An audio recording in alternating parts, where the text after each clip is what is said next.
Succeeding with Agile Hybrids. If you did not get your copy, please let us know. Either something happened in transit or maybe it wasn't ordered yet, but we'd love to make sure you have that. It's full of deep insights and really great information. And in addition to that, you get a really cool FarWell bookmark that comes with it. So on like the third or fourth page in, there is an incredible bio that tells you Shawn's rich background, really diverse working experiences, and he's involved in many things still today. And one of the things we're so proud of is his continued involvement with FarWell. As a senior advisor emeritus, Shawn really plays a key role in many of the things that we do today at our organization, and has even met with some of you all to help strategically solve some of your biggest challenges. And so we wanted to have some time today for Shawn to share some of his insights from as he was writing the book, his key takeaways, and then questions that you guys, entertaining questions that you all have. So Shawn, I'm going to turn this over to you to kick us off. And again, this is your time, everyone, so please ask questions and jump in.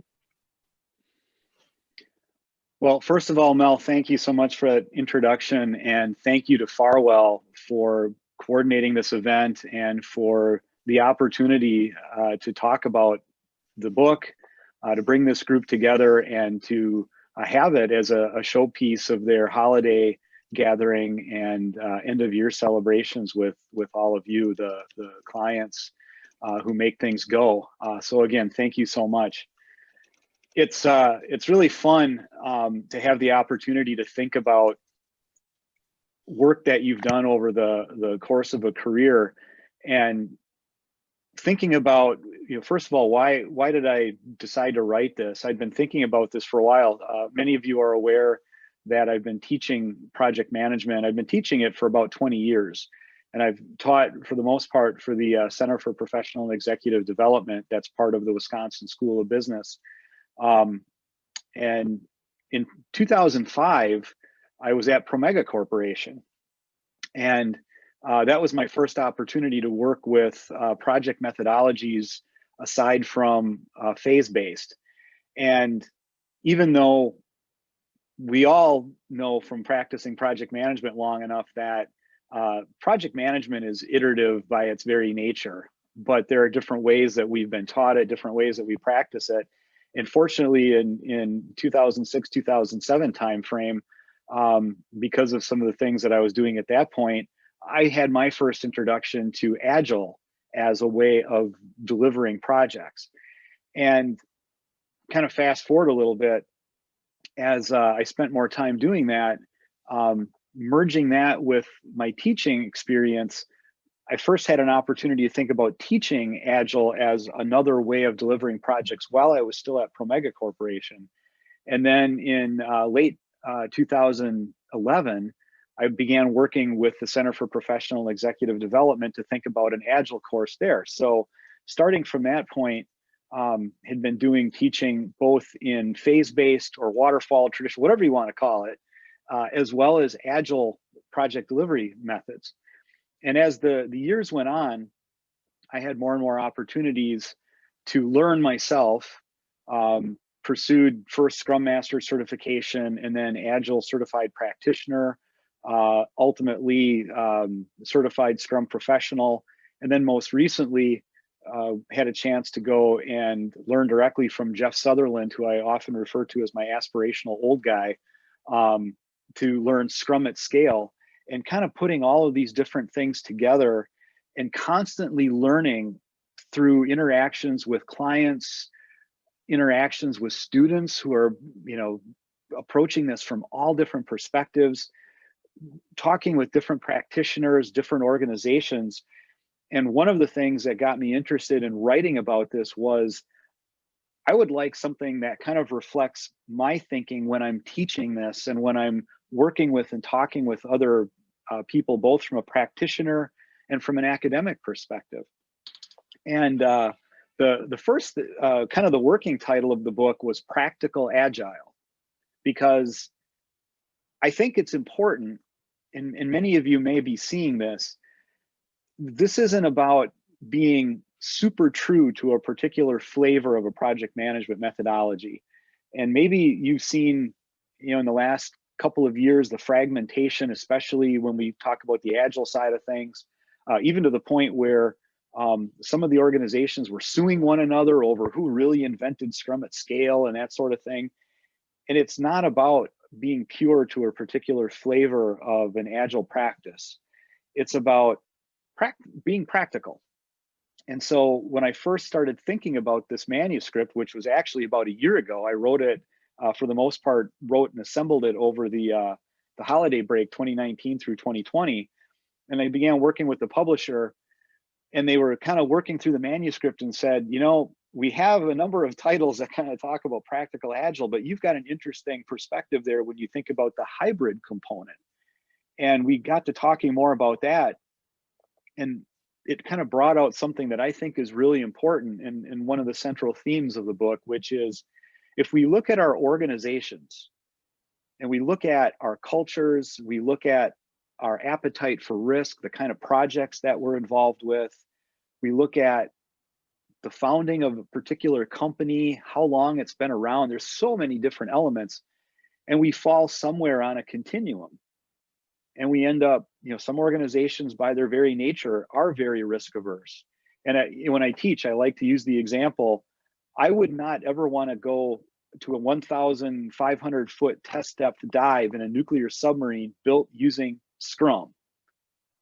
I just wouldn't, because I don't want like minimum viable product at 1,500 feet. I want the whole submarine there tested and thoroughly designed and so forth. And that tends to be a more prescriptive approach to project management. But when we think about, where organizations land on that continuum, it becomes really important to know ourselves and to know the kind of projects that we typically deliver.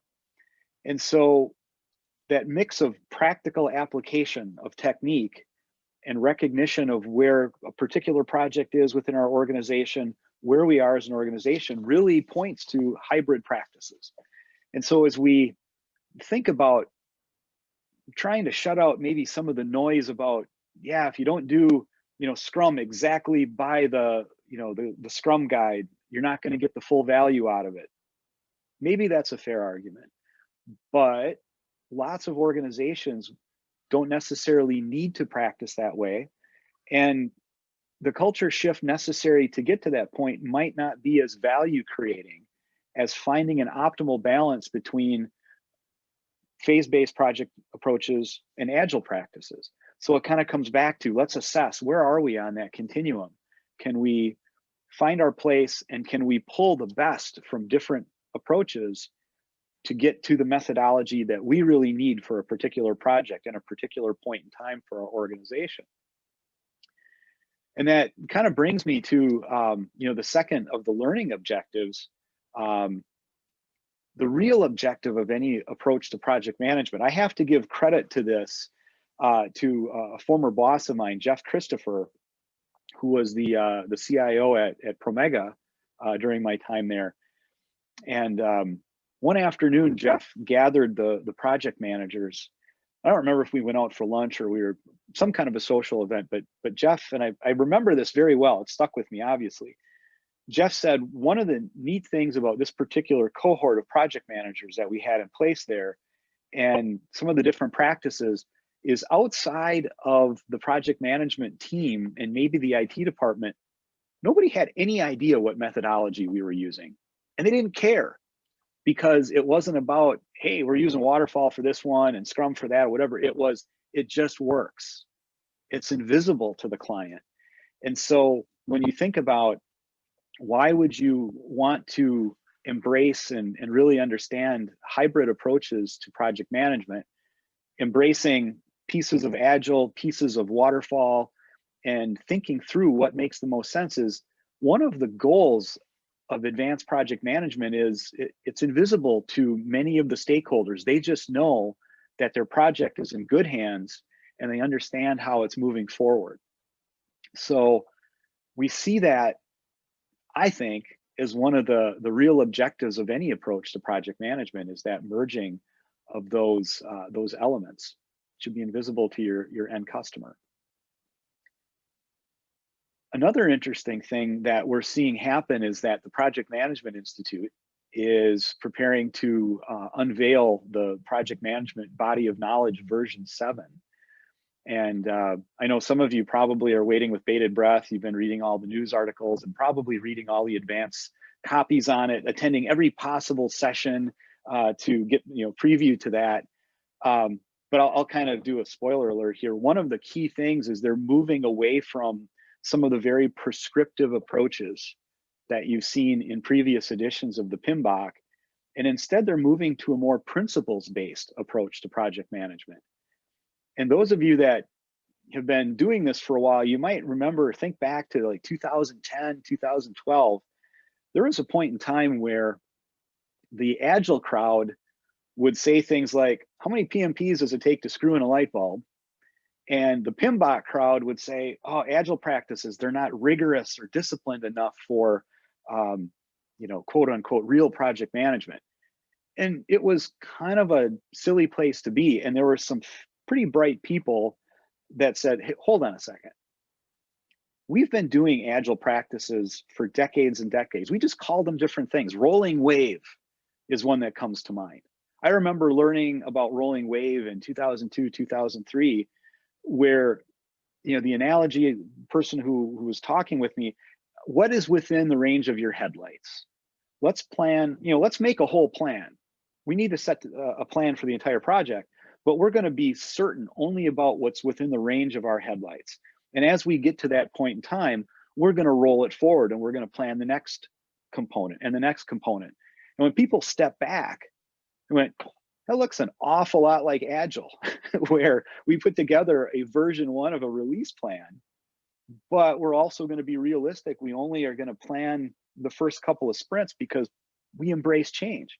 So think back to 2010. Now think about how over the years, for example, PMI has really embraced Agile and they've woven it in, but always kind of as a, here's phase-based, here's Agile, and yes, we've made them more and more complementary. Well, big shift in PMBOK 7 is you're seeing the change now to more of a principles-based approach, where the hybrid, the acknowledgement that there are Agile practices and principles that'll make sense, and waterfall practices and principles that'll make sense, but what the practitioner really needs to focus on is what makes sense for the project, what's best for the project, and what's best for the organization. And from that principles perspective, apply all of the different knowledge and practices that you have in order to craft the best possible approach for your organization and for your project, which takes us back to the whole idea of a hybrid. Let's put these things together and come up with the best possible way to do it. What's also interesting, and something again that I've thought a lot about, is you have the different Agile frameworks. You have Scrum, you have XP, you have test-driven development, you have design thinking. And one of the examples, I'm not sure if we have anyone from Promega on, but one of the examples I have in the book is an example from really the first conscious use of in my career of design thinking, where no matter what methodology or mix of methodologies we're thinking about, one of the things we're always taught as project managers and as client engagement professionals is to put ourselves in our customer's place and really try to see the world through the eyes of our customer. And so if you start with that principle in mind and thinking about, what problem are we going to solve? What is it that this particular customer or group of customers, what's their pain? And you begin to take that in, we then start to think about what elements are we going to use to frame up a project that will help us deliver value to help start to solve for that customer's life experience, obstacles, or pain, or whatever it is, as rapidly as possible. And we also see within the practice, especially in technology delivery, this is something from my particular day job as a CIO that I brought to my job. And then magically, as I started looking at literature from people like Gartner and so forth, the idea of a product-oriented approach to delivering technology. The idea that if we think about our internal and external customers and the relationships that we form with them, how do we get value in their hands as rapidly as possible? And so if you think about the hybrid approaches, and you think about design thinking, and you think about the disciplined approaches that also come from our years of phase-based experience, we merge these things together, always with an eye towards value realization as rapidly as possible. And that changes our approach to project management, because we can think, instead of a project that's going to deliver all of its value at the end of the traditional project lifecycle, we reorient our thinking to rapid value realization, minimum viable product delivery, so we can start to put solutions in the hands of our customers. We get not only value delivery to the customer, but we start to get the feedback from their experience, and that informs our ongoing delivery. And so we will certainly have projects that take the shape and form of what we're used to, but we also reorient our thinking using these hybrid techniques to help us deliver value as rapidly as possible, and think, what's the minimum increment that I can get out that's going to help my client, help my customer in the short term? So these are some of the things that I was thinking about when I first started drafting this and trying to bring together some of these pieces of learning throughout my career, and looking at, needs of customers, interests of students and academics, the needs and interests of other practitioners, and wanted to take my stab at putting this all together into a book that spoke to that, serves as an instrument of learning, kind of puts it all together, and again, gets us back to that practical perspective. I kind of mix a training perspective, a storytelling perspective, and hopefully created something that's useful and valuable for people who are interested in the hybrid approach, to say, how do I get started? What do I need to know about my organization, about our projects, about the people that are present within the organization?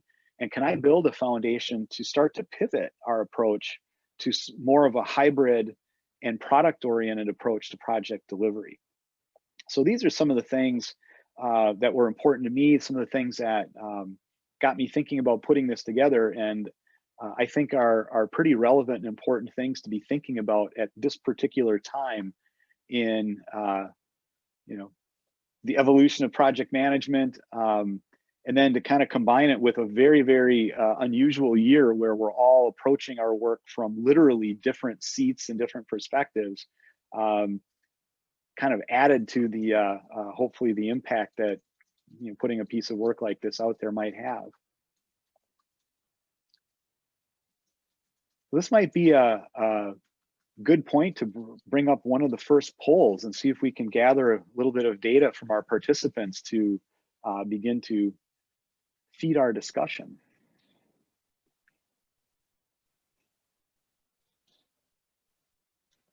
There we go, starting to get some answers.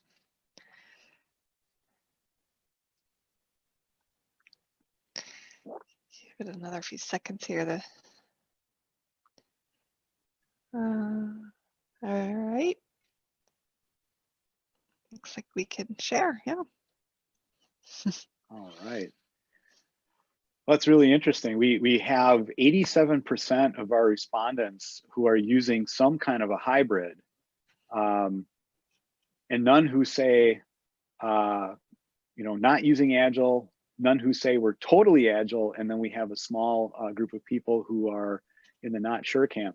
And again, I find that interesting, and I also find it aligned with the thinking behind focusing on a hybrid approach, because really that's where most organizations live.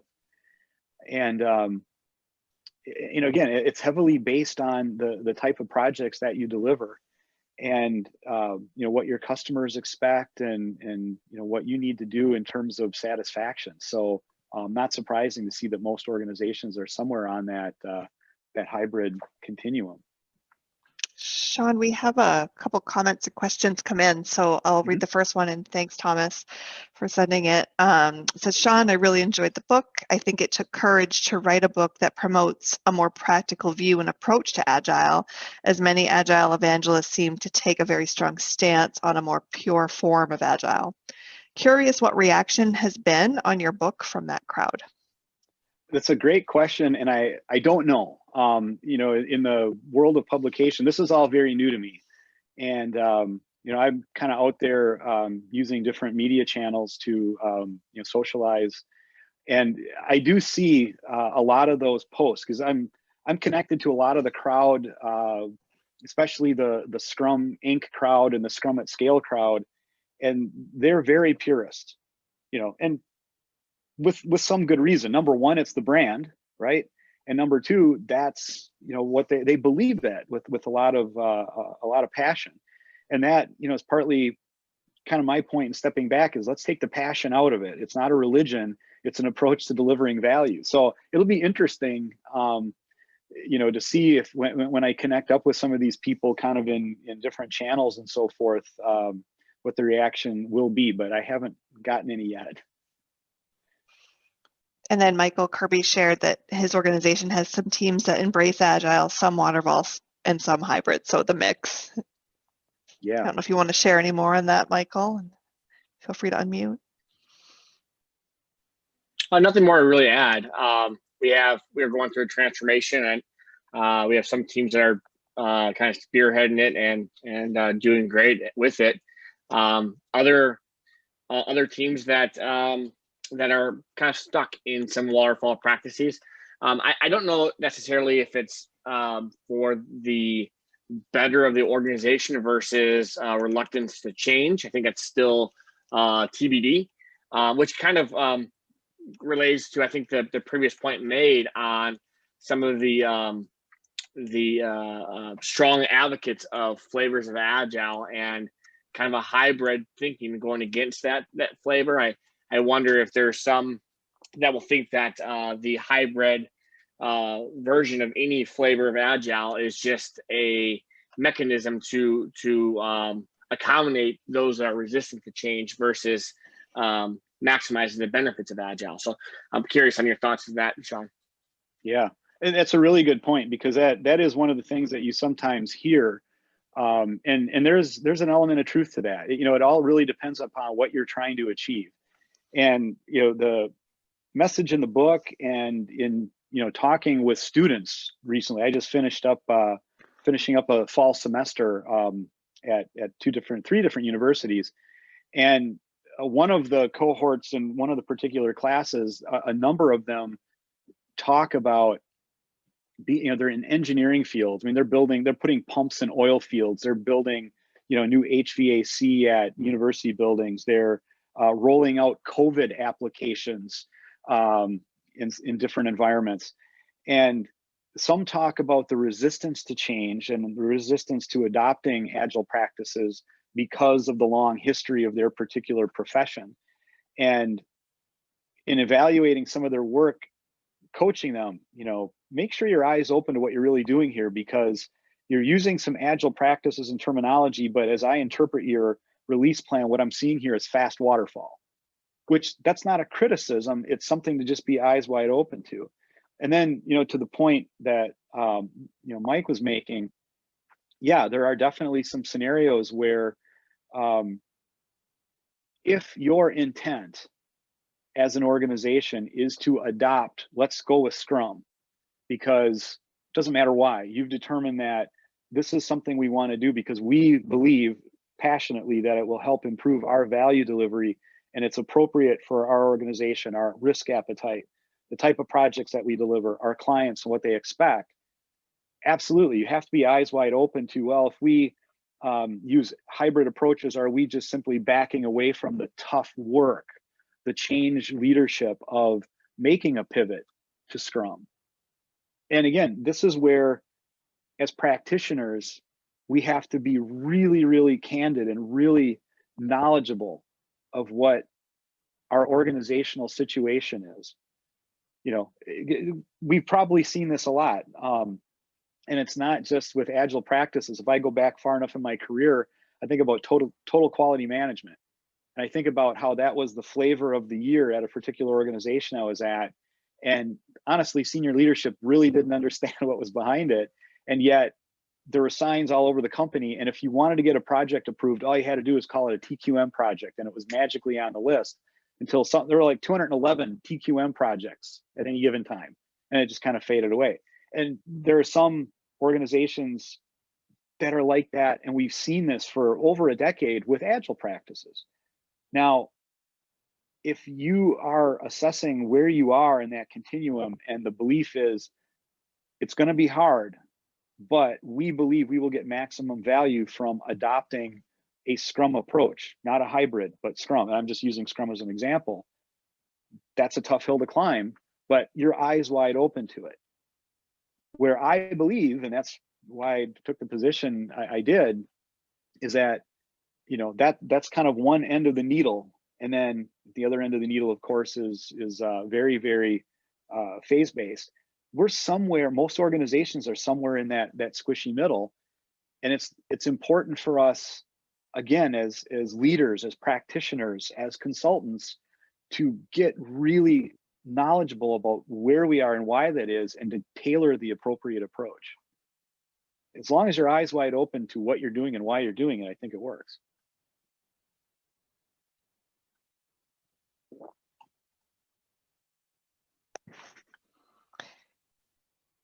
Oh, we have another comment in. Let's see, from Jody. Thank you. I like your comment, Shawn, about advanced PM. I think it's critical for practitioners to leverage what is best to get the job done, waterfall or agile hybrid. Thank you for this book and sharing your experience and insights. Welcome. Oh, thanks for your comments, Jody. Much appreciated. And you know, again, the advanced practitioner, I like the way you put that.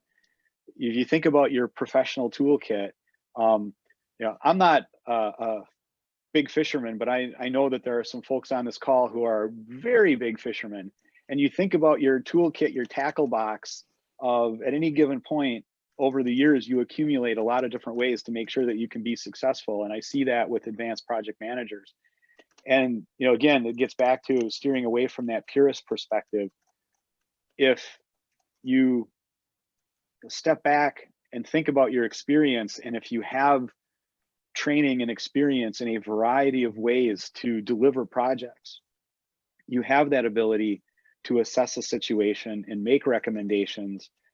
And, you know, whether you're part of an organization and you're there to, you know, continuously improve the practice of project management, or if you are there, you know, as a consultant and you're helping an organization, helping a client make a pivot to different ways to realize value, that advanced practitioner perspective and knowing you have all of the different assets from your experience and training can be really powerful.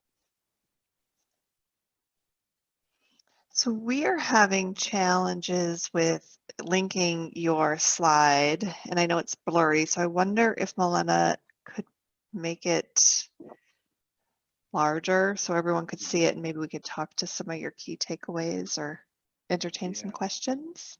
We could do that. We also have the second poll question that we might want to pop up here at some point. Yeah, whenever you're ready. It's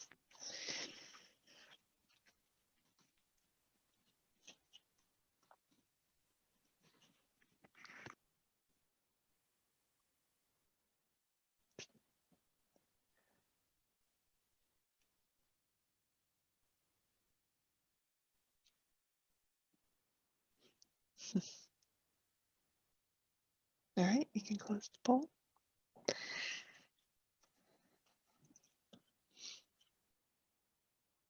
Okay, we have a pretty solid 50-50 middle ground there.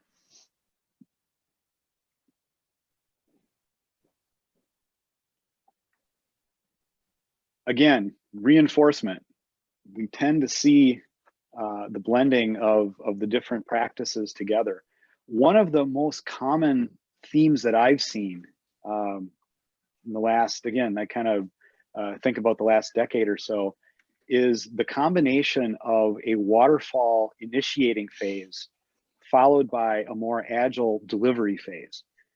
And I think a lot of organizations gravitate towards that because if you kind of think about traditional approaches to project management, we all know that when we get into delivering a project, things change whether we want them to or not. Things don't go the way that we plan. There's a famous quote from Dwight Eisenhower that plans are worthless, but planning is everything. And I mean, the essence of that is, look, the plan itself is not the value, but the energy, the thinking we put into creating that and the ongoing planning, that's where the value is. And so when we think about project management and all of the different things that go into the initiating and planning phase of a traditional approach to projects, a lot of what we're doing, if you think about it, is trying to drive out the uncertainty and make us feel like we're more in control, that we have thought of everything. And if we've been at this business long enough, we know that that's not possible. But it's still a good thing because we're investing time and we're taking some time to do the business case. We're taking some time to assemble our team and in many respects bring comfort to other parts of our organization that are used to those elements of a project startup. And so that waterfall initiating phase where we're getting into doing more planning and we're doing a lot of risk assessment and we're going through our estimates. But then once we are comfortable and ready to launch, we start sprinting. And if we're really embracing the agile factors when we get into the delivery phase of a project, we know that every sprint is going to be an opportunity to revisit and potentially change everything that we did in that planning phase, but we're able to do so more nimbly because we did invest that time in the startup. So that's where I really see when people talk about the mix of kind of a 50-50, it's, hey, we're doing some waterfall initiating practices, but when we get into delivery, we're working using more agile practices and trying to be nimble and respond to the change. We had a comment from Tamara from her observation, funding for projects at many organizations still leans towards waterfall, even when they're moving to agile. Have you seen this, and how have you seen companies address it? Yeah, no, I've seen that definitely, and that comes back to another phrase that one of my former bosses years ago would always toss out at the project managers is, it comes down to dollars and dates, Shawn. Dollars and dates, that's what we want. And you think about how we estimate projects a lot of the time. When we are at that initiating phase, some of you are probably familiar with the cone of uncertainty. I think it's Steve McConnell, and even before Steve McConnell, Barry, I'm never sure if I'm saying his last name right, it's Boehm. They talk about the cone of uncertainty, and at the start, when we're considering a project, we know the least about it we will ever know, and yet that's when we're often asked to give some high-level estimates that become commitments. And so when we get around this idea of funding for projects, I think one of the critical things to start assessing with the sponsor and the business is, what are you willing to spend on this? We're going to give you, as best as we can at this stage, based on our experience, some high-level estimates of what we think it would take to deliver. And let's all understand it's wrong. But our goal here is to try to understand your appetite for a spend. And if you feel like you're comfortable with a particular dollar figure, let's start working with that. And then what I had to do a lot in previous role was, all right, we know we're going to deliver an e-commerce system to you. And we know that at minimum, there's going to be about 8 to 10 weeks of work for a team of 5 people. And we can do math on 5 people for 8 weeks or 10 weeks cost this much.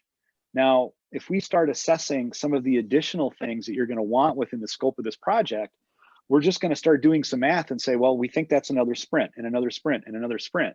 And pretty soon we can take that, again, this is gut level estimating in some cases based on our experience as advanced practitioners, and get to a point we can say, we feel like we're looking at a 24-week project right now. And if you do the math, 24 weeks times this team size, And maybe we do a little bit of tweaking and say, you know, as the project spins up, it's going to be 3 people. When we get into the core of delivery, it's going to be 5. And then when we get to the point where we're nearly done, we're going to start to spin back down to 3. We just are doing a math problem at that point. So that is one of the ways, you know, combine that with the waterfall approach to estimating. I think the key thing is that, again, let's be eyes wide open to what we're really doing. We're doing our best to estimate, but if we're really embracing agile practices and embracing change, we know that as we're getting into things, we're either going to say, when this money's gone, the project is over, or we're going to be willing to reconsider the budget as we get further and deeper and that cone of uncertainty closes and we have a better idea of what done really looks like. That's what I see. So Erin Mulhern had a question when she was disguised as iPhone. Hi, Erin. So when determining how to go to hybrid, who are some of the key types of stakeholders to consider on that conversation? For example, leaders, resistors, those immersed in either agile or waterfall. That's a great question. And I mean, you're really looking at all those different stakeholders. The real value, I mean, if you think about what it is that you want to achieve and, you know, assume that you're evolving or crafting an approach to project delivery for specific reasons, you know, what's behind that? Are you at a point in your organization where you found that your existing practices are not successful, and so you are purposefully trying to engineer a change to how you deliver project value? Who's interested in that? Who's interested in supporting that? One of the examples I have in the book is a scenario where, after experimenting a little bit with agile delivery, we had a leader come in who had been very, very successful using agile practices. And she came in, and it was a very interesting chart. She was over marketing and IT, which is a very strange combination for a leader, but it doesn't matter. It worked at the time. And she comes in as an evangelist and finds that there are some people kind of at the grassroots level who are also interested in this. And so that combination of evangelism from grassroots experience combined with a very senior leader who was ready to advocate for this was very powerful. So obviously you've also got to think of the resistors. And, you know, if we, I'm a glass half full kind of guy, and I know that about myself. I'm always looking at the positive side of things, and I'm looking for the positives in people.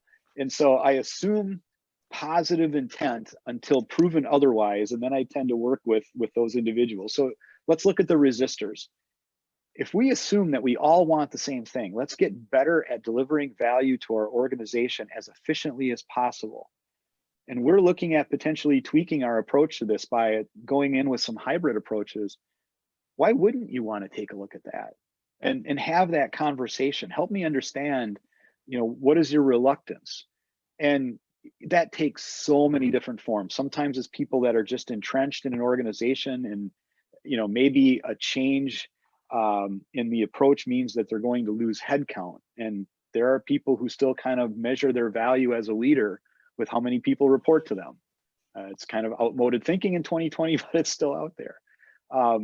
You know, maybe it's just the fear of the uncertainty, and it's a recognition that, you know, it's okay to try things.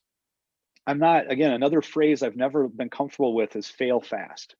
What I like instead is, because to me that implies carelessness, and that was not ever the intent of that phrase. So if you're talking to the resistors, it becomes more about, let's experiment rapidly, and if we find something's not working, let's iterate so we can find the things that are working. And that's one of the things maybe you find in terms of you know, having the conversation with people who are resistant or reluctant. Great question. Mm-hmm.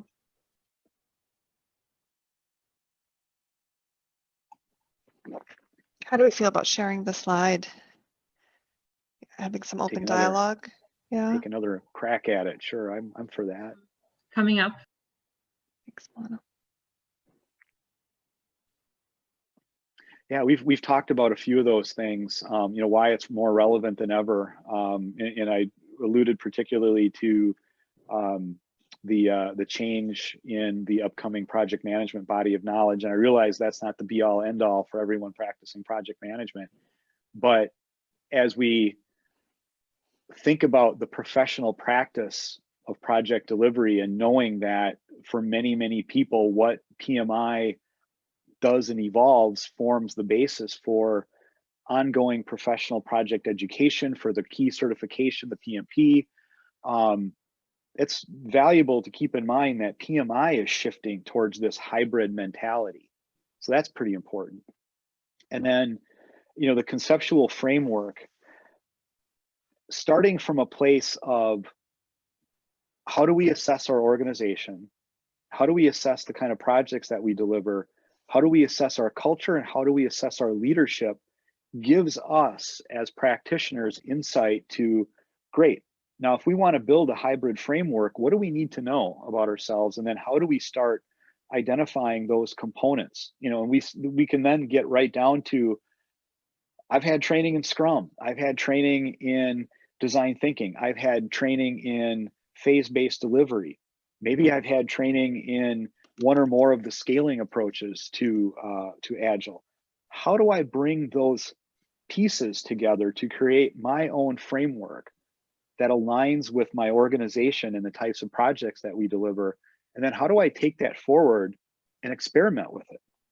It's the only way you're going to find out if it works, is to start delivering some projects using that new framework and find out what works and what doesn't, and continue to iterate.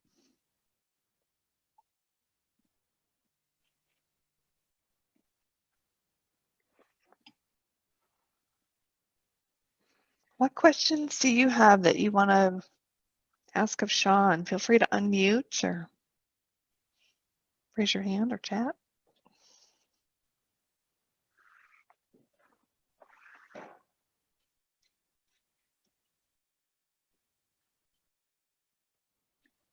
If you've been indulging in happy hour, it should hopefully loosen your inhibitions to ask any kind of question.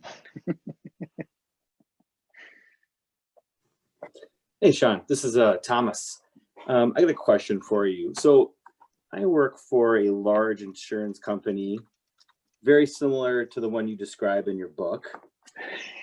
And, one of the things, that as you go through that example, a little bit of it, I take away from it, it kind of focuses around some of the challenges around like executive leadership, right? And I know your book, throughout your book, as I read it, you kind of got into a little bit of that in different areas where you talked about, they like Agile because they think it's faster, or they think it's going to, they don't quite understand it, except for they think it's going to do good things for them, but they don't necessarily understand what it means to actually do that. And like a little bit of restructuring or how do I say, or just looking at how you approach it and structure activities differently, right? It's a new concept, right? And they're not going to get the big bang. They're just going to get a piece, right? When they want it all.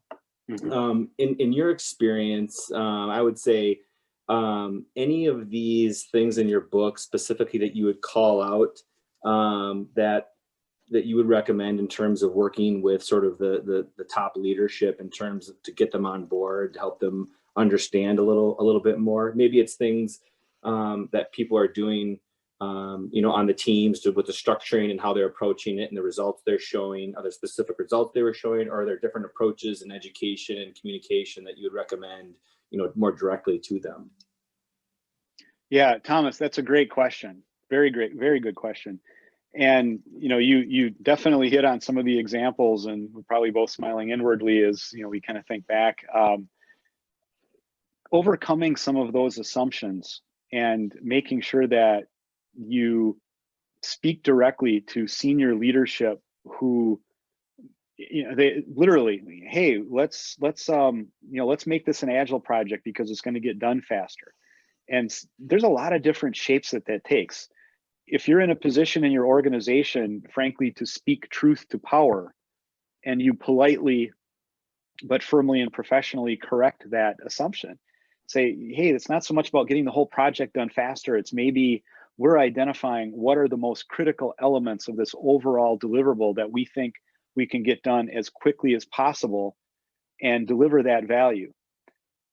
Another critical thing, and I've done this several times, is Agile education. And I'm here talking specifically about Agile because we get into the hybrid world. A lot of senior leaders understand waterfall because it's what they've known a lot of their careers. And Agile, even though it's been around for a long time, is quote unquote relatively new. The responsibility of the executive leader in Agile environments is very different. And I have a chapter on that, frankly, chapter 11, the executive leader in Agile. And speaking to that, it's helping them understand their accountabilities. If they're really bought into seeing a different way of delivering projects succeed, one of the things that may have to change is how senior leaders see their accountability. And being more nimble and being more agile means in many cases that senior leaders need to make decisions faster and hold themselves accountable for being available to make those decisions more quickly than they're used to. It's not going to be at the monthly status report or even at the bi-weekly level. If you get into some of the scaling approach, Scrum at Scale, again, is the one that I'm most familiar with. The executive action team has their own Scrum board. And as they have multiple teams working on delivery at this very rapid pace, decisions make their way up to the executive action team. And at that point, the executive becomes accountable for impediment removal. And if they don't take action and understand their accountability for taking action, they must know that they're delaying the outcome and the value creation of multiple teams. So that's just one element of teaching and educating the executive leadership team.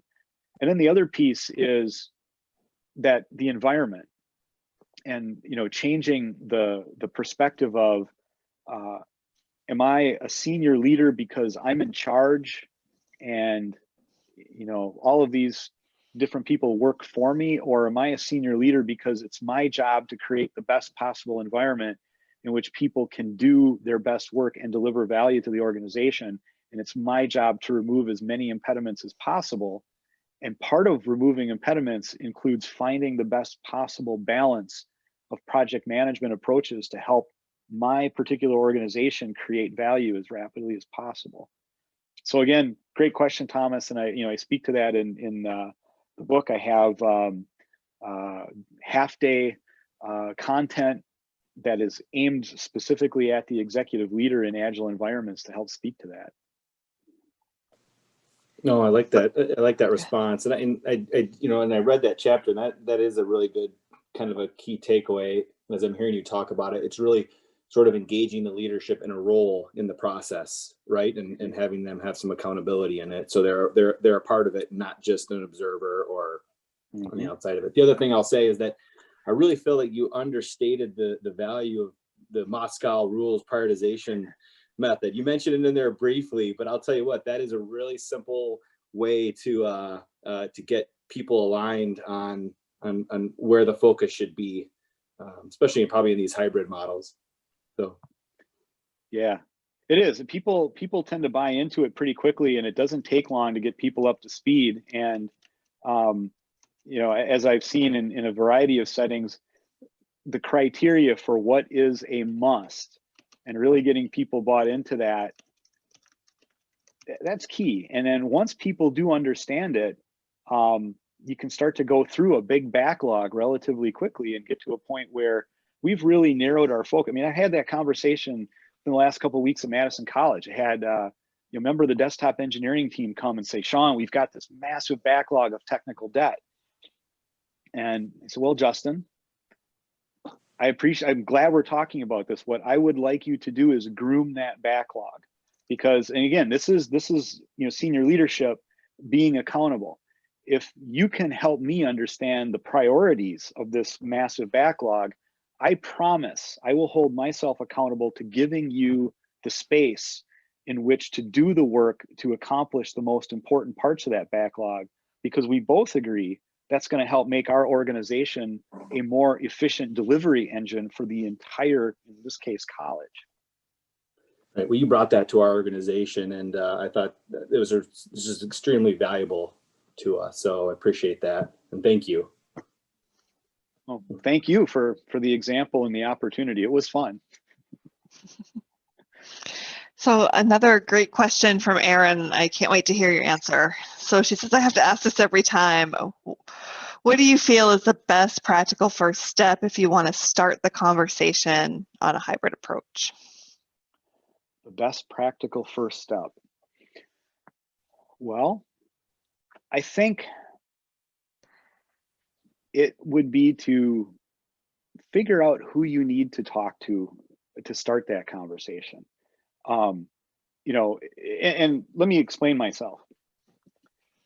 The way that change often takes place in organizations is you have a group of people who very quietly decide amongst themselves that they're going to try a thing. Remember, maybe some of you don't know, but Linux, late 90s, Linux open source. Wow, this is the coolest thing ever. And suddenly, like late 90s, early 2000s, there were IT leaders who were like, yeah, we really need to experiment with this open source. And then, you know, somebody from the server team is like, boss, we've had a Linux server running since 1995 that we haven't rebooted in 6 years. We've been using Linux all this time, grassroots.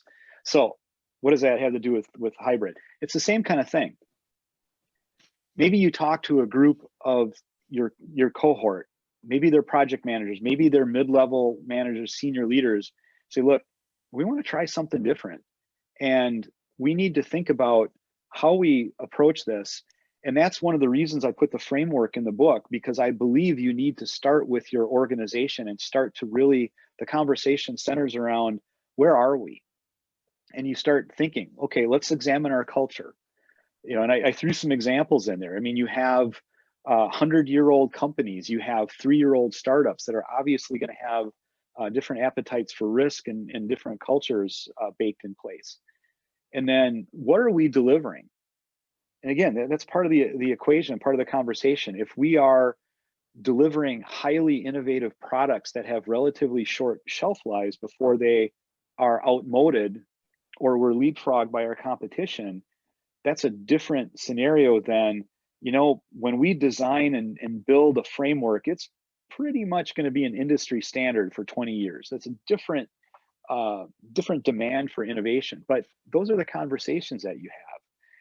And, you know, again, the first step is, where am I in the organization? And who might be my allies in this conversation? And do I have, you know, I start talking to my allies at whatever level I'm operating at.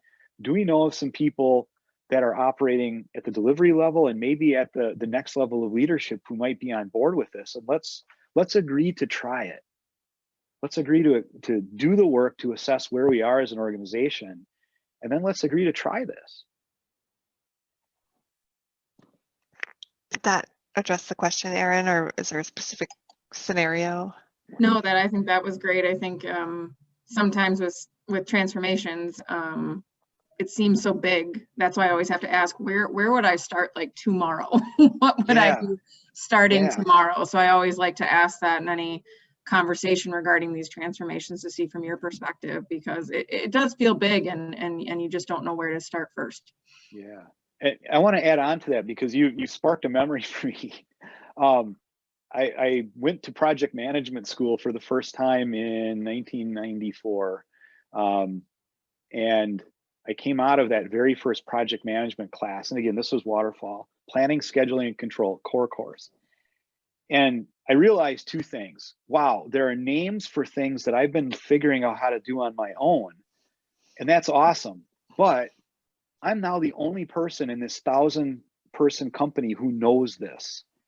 And I think it's really important. And I went to the person at the time who was the head of the program at School of Business, guy named David Antonioni. And I said, David, and I told him what I just said. He's like, Shawn, start with the projects that are within your control. You know this, and you're delivering projects. So just start using these techniques. And if they're successful, you're going to see people start to ask questions like, hey, how come your project was successful? Well, I'm doing this, right? And so Erin, same thing. You know, you work with the things that are within your span of control, and you start to be successful, and people are going to be like, how's Erin running those projects? We need to learn more about this, and we need to expand this within our organization. Well, we are at 5 o'clock. That went by fast. Are there any final questions? I want to respect everyone's time. We're happy to stay if you want. I still to have a ask some third of a glass questions. of wine left, so I can. Right. I can stay.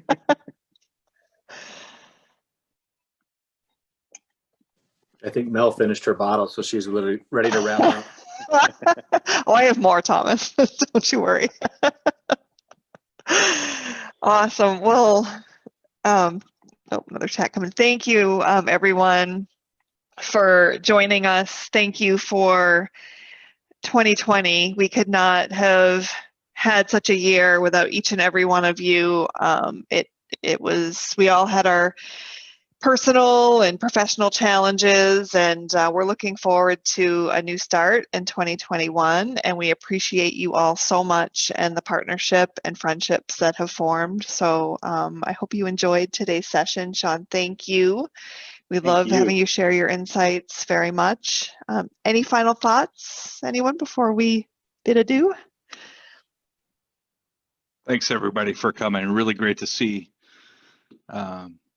at least some of your names and some of your faces. Good to see you again. For sure. And Darla, your coworker's adorable. Yes. Thanks, everyone. Have a great holiday season. Thanks, everybody. Happy holidays. Good to see you guys. Yeah. Bye-bye. Happy holidays, everybody.